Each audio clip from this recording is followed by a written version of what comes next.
Coach Jared, thanks for the time. We'll start with opening thoughts from you and then take questions. Yeah, I mean, tough. Just a tough outcome, and I think we did some things early, and then we just talked about sticking with the systems, right? Whether it's offensive systems or defensive systems, and sometimes you get a lead and you start to feel a little bit confident. You start to feel like maybe there's more flexibility within the systems than there might be, and credit them. They did a great job of digging themselves out of a hole quickly and playing fast and really working their early offense and putting us in tough spots and just one of those games that it felt like it was slipped away. I'm proud of the guys for not quitting and making a somewhat of a comeback at the end just to show that we're going to stay in it for 4 quarters, and certainly we've got some work to do. I'll back up on that. I mean, there's no excuses. Came out hot, kind of fell flat for 2.5 quarters there, but that's the way it goes sometimes. You score in runs, you give up runs. Wasn't our best game defensively 100%. So, we'll take the brunt of that. But, we got to support and stay together and shake it off. We got another game coming. Questions in the room?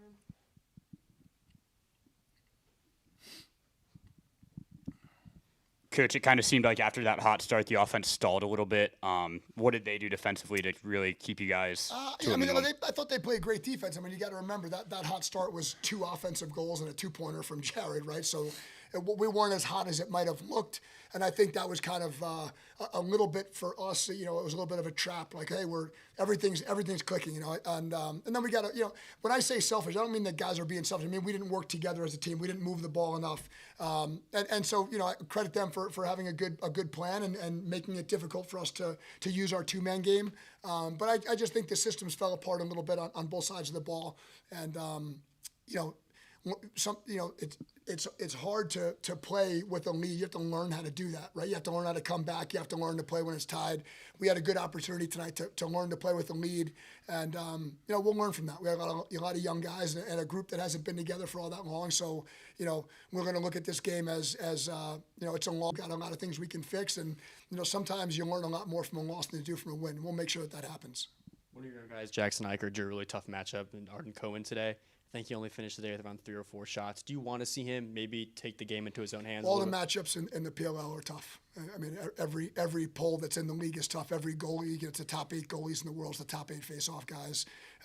It's hard to be a rookie in this league, but you've got to be one of the top players in the world. That's how it is, right? So Jackson Eicher didn't back down from it. He'll learn from it. But there is no easy way to get to the goal. And Arden's a great defender, but the next guy that would have been covering him is just as good.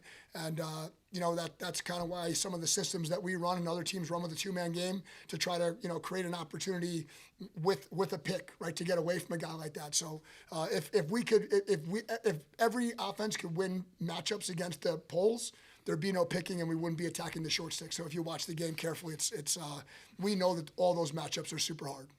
Jared, for you, this Redwoods offense looks really new for a lot of the league. McAdory, Kavanaugh, a lot of speed there. What makes their offense so tough to guard? I mean, 6-on-6, I think we did a good job today, regardless what the scoreboard reflects, but they attacked us early offense, right? I mean, they came at us early. They came at us hard. Like Coach just said, they attacked the short sticks. They didn't go the poles a ton, and they put us in situations that, we didn't honestly want to be in, where we had to help, and kind of slide and recover. Our game is best, as I think everyone knows, is we win our matchups. That's what we're good at. Today, we didn't do that, and there's no excuse for it. Coach, with the weekend overall, landing in a split, what do you think the biggest thing you learned about the offense was this weekend? I mean, we mixed some guys in today, right? You're playing back to back, right? It's great to play 2 games in Charlotte, and it's an incredible opportunity. But playing back to back is tough, right? So we play the Redwoods tonight, coming off the game from last night, and I think we had a bit of a high for our first win, and then I think we came in tonight a little bit tired, which is okay, not an excuse, but that's the reality of it, and we needed to play smarter than we did in order to maybe make up for the fact that we didn't have 100% of our energy. I liked the way the offense moved the ball. I think there were parts of the game, each game, where we were brilliant and the ball was moving well and guys were sharing it, and then there was long periods where the ball was stagnant, where the ball was stuck in one guy's stick for too long, and we talked at halftime about that. We're not going to win like that, right? We need to be moving the ball and working as a unit. So plenty of positives. We're scoring goals, right? I'll always feel like 10 goals should be enough to win with the defense that we have and the goalie that we have.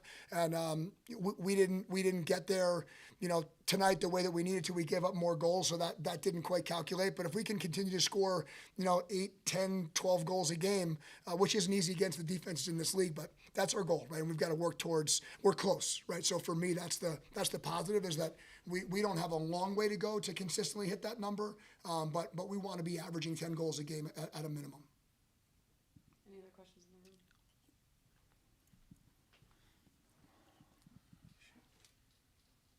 We're muted here.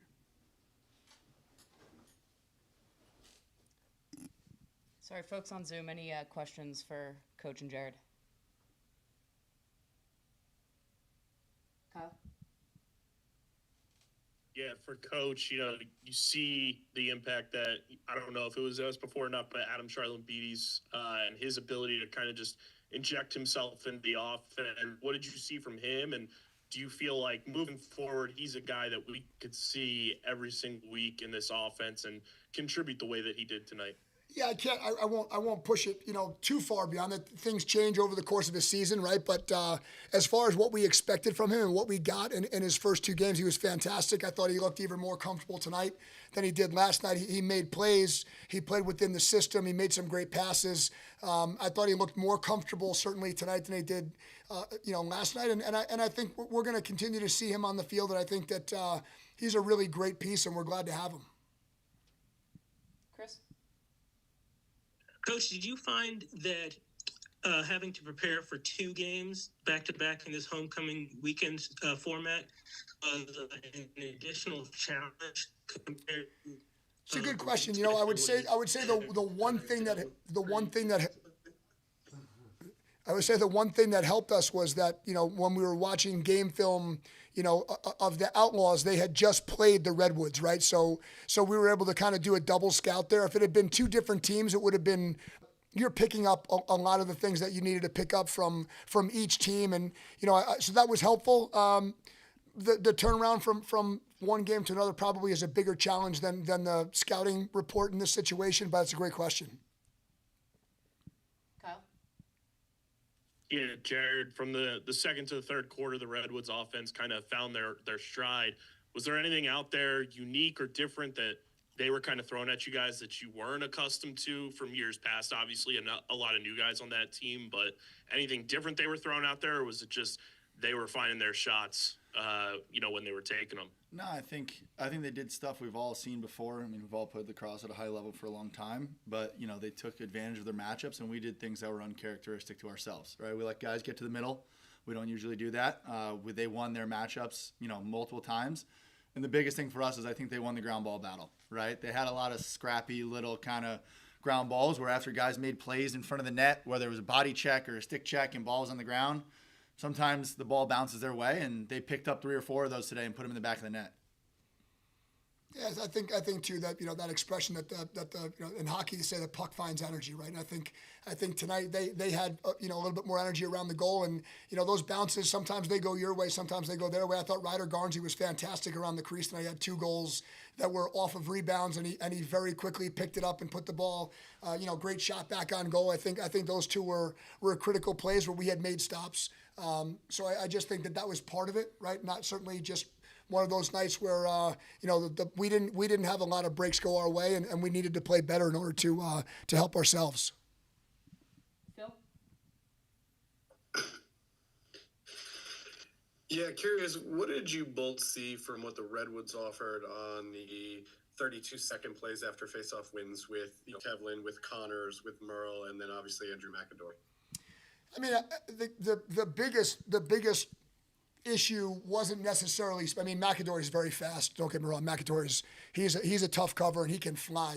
But I don't think it was athleticism necessarily. I just think it was being open to attacking early and taking chances. I think a lot of teams will we'll play a 2-man game, you know, with a hammer pick and then a guy coming hard across the top. I think that they were great at cutting inside. I think they were willing to take chances. Sometimes they turned the ball over, but they also created quite a few goals on backdoor cuts, you know, in the early offense while we're kind of thinking, hey, I just need to be with this guy as opposed to actually matching up and covering. And I think we got caught in a few of those situations. Jared, what'd you see? Yeah, I think, similar to what Coach said, I'll echo that, they took advantage of some matchups and they also took advantage of some personnel that's probably not typically down on that end. Degnon getting stuck, Nicky Relic getting stuck a few times. They exploited those and good for them. They came out with a good game plan, but we'll be ready for it next time. Chris. Yeah, Jared, the 2-point shot, as a pole, setting up for that kind of shot, how much of it is strictly just, within the flow, the way the ball bounces, totally organic? And is there some of it that's more of a wanting to, say, take the initiative and wanting to establish yourself as an offensive presence as well? Yeah, I'm going to do whatever the team needs me to do. Today, those shots kind of just came to me. I'd say if you guys have watched some film, I don't think I've been not slid to inside 30 yards for the last 2.5 years. So I really haven't seen a look like that. Today I got to that 20 range, and that's where I like to be. So the fact that I could get an open look today a couple times was nice, and going 2 for 2 is better. So I'll take it. Yeah, it's organic from the standpoint of it depends on where Jared is when the ball's turned over. But if he's behind the goal, if he's covering Ryder Garnsey on the low wing or he's covering him at X, he's probably not going to get up the field and be a part of that transition offense. If he's in the top half of the defensive set and he can get up the field, we absolutely want to push it and give him a chance to. And most of the time, like he said, the defense is going to slide. But he had 2 fantastic shots today. I mean, one of them was probably much closer to 18 yards. And so it was a huge help for us. I mean, our offense was a little bit slow, and Jared really provided a spark for us tonight. Thank you, guys. Appreciate the time. Yeah, Thanks, guys. for sure. Yeah.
Coach Josh, TD, congrats on the win. We'll start with opening thoughts on the game from you three and then take questions.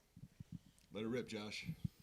Yeah, I thought, first quarter we were a little slow to get after them, but with the locker room we have and with the group we have and the confidence that Coach Kelly gives us all and the rest of the coaching staff, we didn't really question anything for a second. We knew that, going into the next three quarters, that we were gonna, try to dominate the best we could, and we answered well after the first. Yeah, I think we came out obviously slow start, but just the belief in this group and like with how many guys we have on the sideline, and I think that's what it comes down to is like you need everyone. And when like we were so close-minded, I think go look at the guys like Augie who are here. You go Kirsty before us on the sideline. And without that, like that got us that jump start, and then just having that extra, those bodies there, it just compounds. And like, man, that was just really fun. That was awesome. Yeah, I mean, it was pretty obvious slow start there, but the boys responded, and that's all you can ask for. So we just responded, got it back to where we needed to get it back to, and we just played our game from there. Coach, the first year of a new regime, when you're building a brand new roster, I'm sure a lot of different things can be going through your mind. Did the 31 goals in the first two games, was that something that you thought could maybe happen when you were building this roster? Yeah. I mean, short answer, yeah. I think, to be perfectly honest, I mean, like we set a standard for ourselves that our goal is to hit 14 a game. So that is our benchmark that we came to as a group. We felt like 14 is achievable, and we also felt like 14 puts us in a really good spot to win games. So I think, regardless of who's on the roster or, who's in or whatever that looks like from a league approach and just where we want to be is, our goal is to hit 14 a game.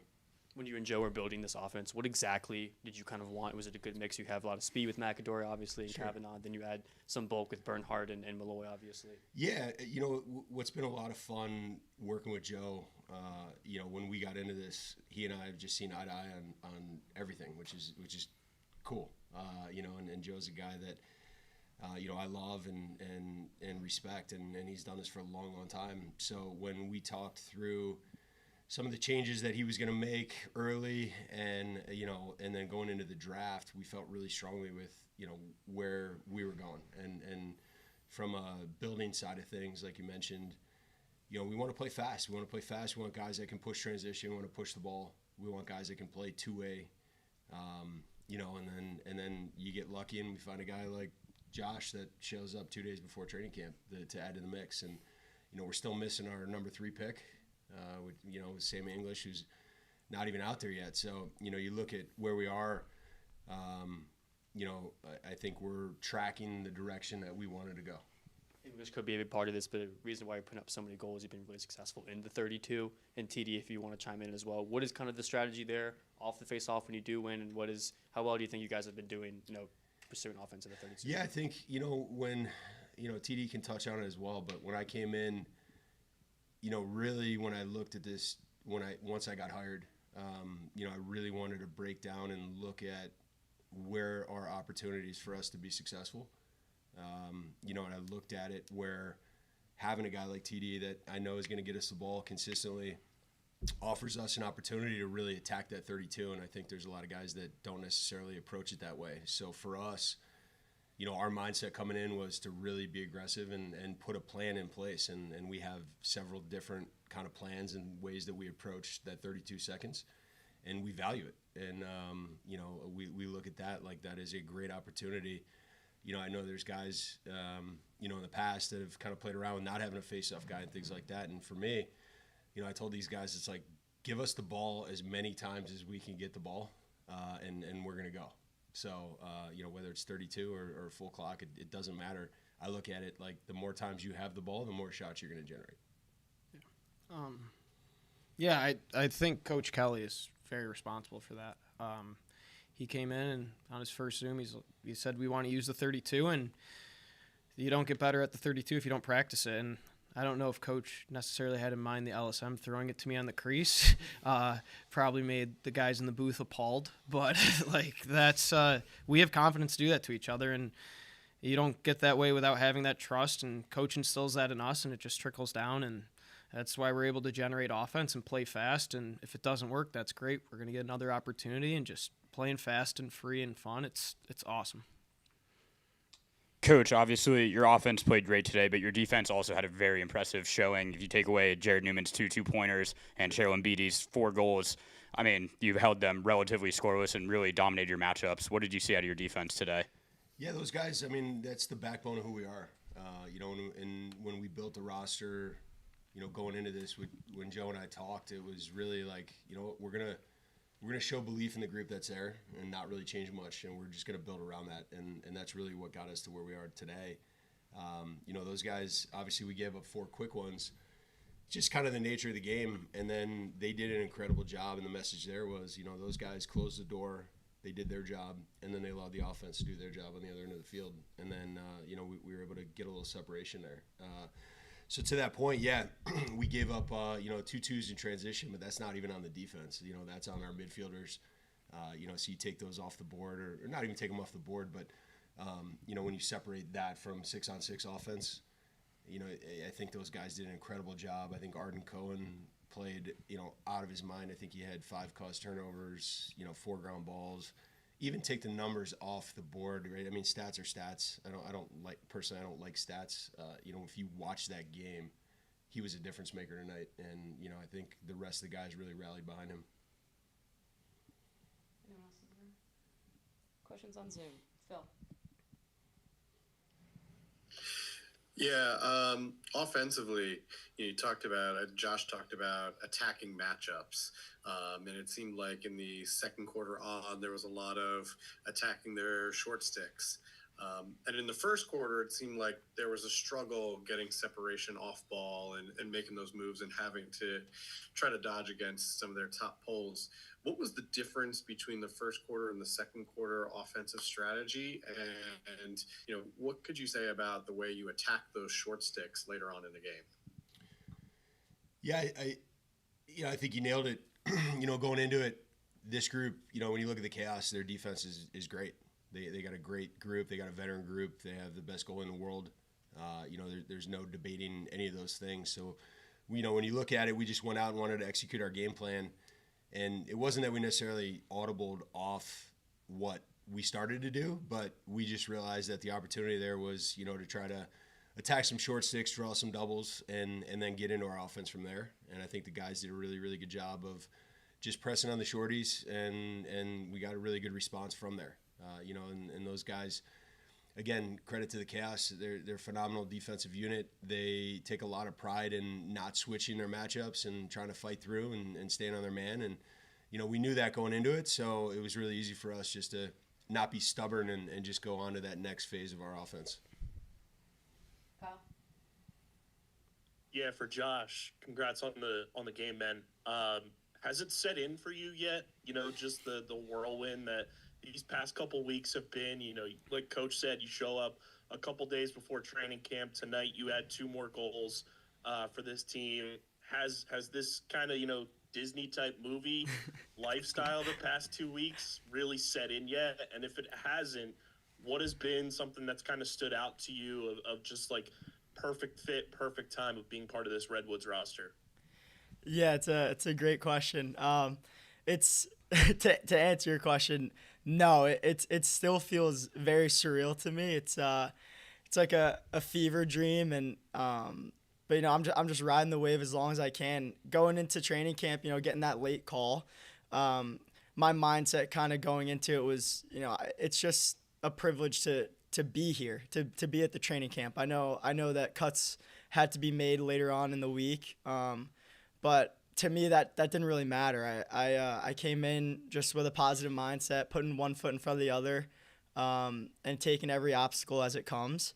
And fortunately, the coaches took a chance on me, and GM Joe Spolina as well. And but yeah, just when I think I'm kind of getting settled in, I hit the field and I see all the fans, and then it's kind of like, a little shock. But I cannot stress enough how much this team has done for me in terms of welcoming me. What a team to be put on your first year. Not really having a name for myself, but the guys in the locker room didn't see it that way.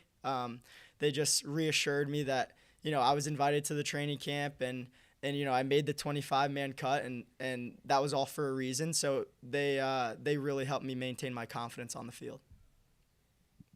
Phil?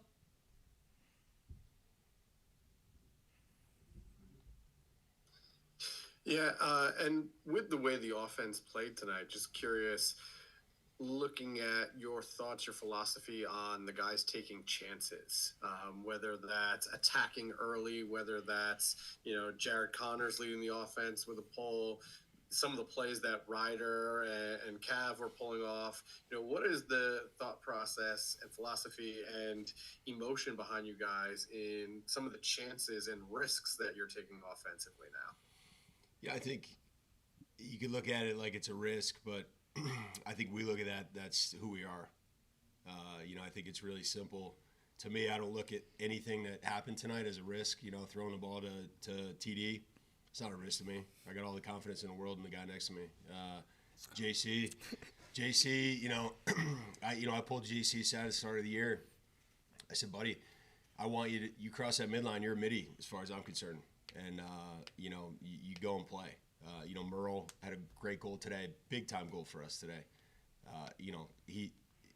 I think it's just, that's who we are. And we talk about it a lot. And I don't look at those as risk at all. I have all the confidence in the world. And, I understand that you can get in trouble in certain times. But for us, that's just who we are. And that's who we're going to be. And, we're going to push and play. And that's how we built this roster. That's how we built this team. And that's how we're going to build the confidence in these guys. Josh, on that note, can you take us through what's going through your head on that diving goal?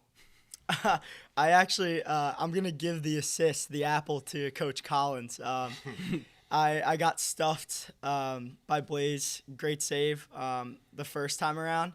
And I get off to the sideline, and he's coming up to me just, hey, next time you get underneath, make that dive, take that chance, and get across to the opposite side of the cage so I can bury one.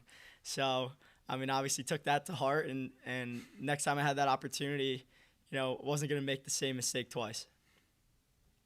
Kyle?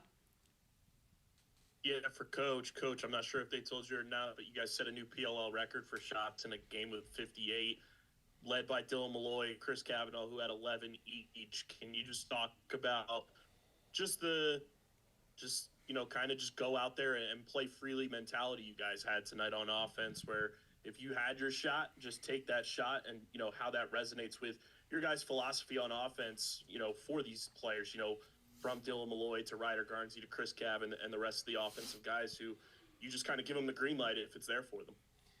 Yeah, I think that's exactly right.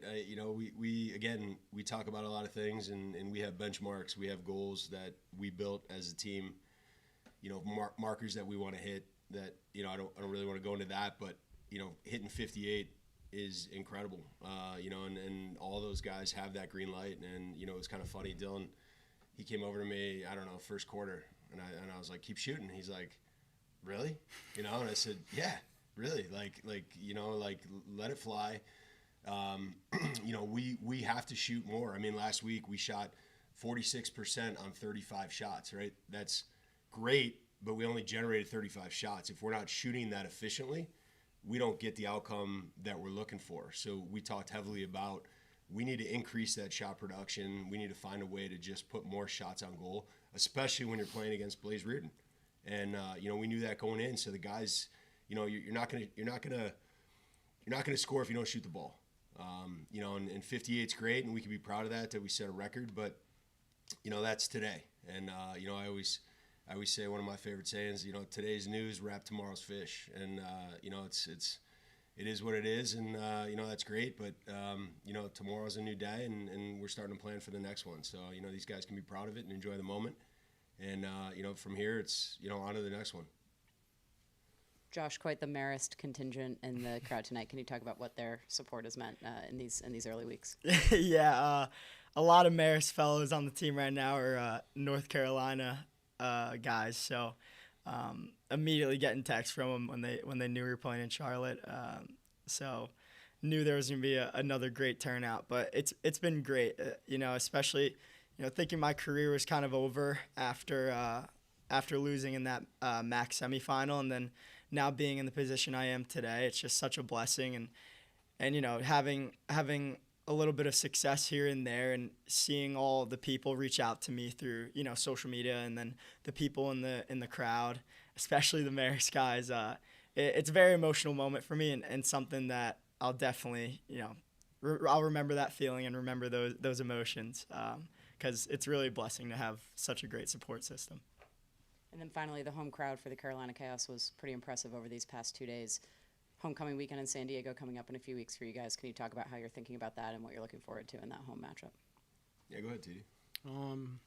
Yeah, I think the homecoming weekends are awesome. It definitely feels like a real homecoming weekend with every time we score, we got a bunch of boos, except the Marist contingency. They travel. It might be the biggest alumni base in the country. They're everywhere. Number one selling jerseys, that's beside the point. But they'll probably be out in San Diego. But just to have that home atmosphere is awesome. And it feels like it. You can feel the energy, and we get a boost from it. And honestly, it was awesome to play in an away environment and go against that. And I think it was a great moment. They came out hot. They had the environment. It was good for us to bond together against that and then move forward. Yeah, I think I love this venue. Personally, I love this venue. I know the other coaches, when we played, this was just a really fun place to come play against the Charlotte team that was here, and the fans were always just awesome here. I really enjoyed coming here. We had an all-star game here. So this has always been a special place just for me, and I think the fans were incredible tonight. To answer that, I think the fans here are outstanding. It was great to have it tagged up with a tournament in town, have a lot of youth players there. But we're fired up to get to California. And, I think me personally, I love California. I did 3 years out there with the LA Riptide. Spent a lot of time in San Diego, and, can't wait to get back. I know it's an incredible venue. We have a huge fan base, and, hopefully they show up for us. And, we can give them a show for, 2 games. Thank you, guys. Enjoy the win. Thanks. Thank you.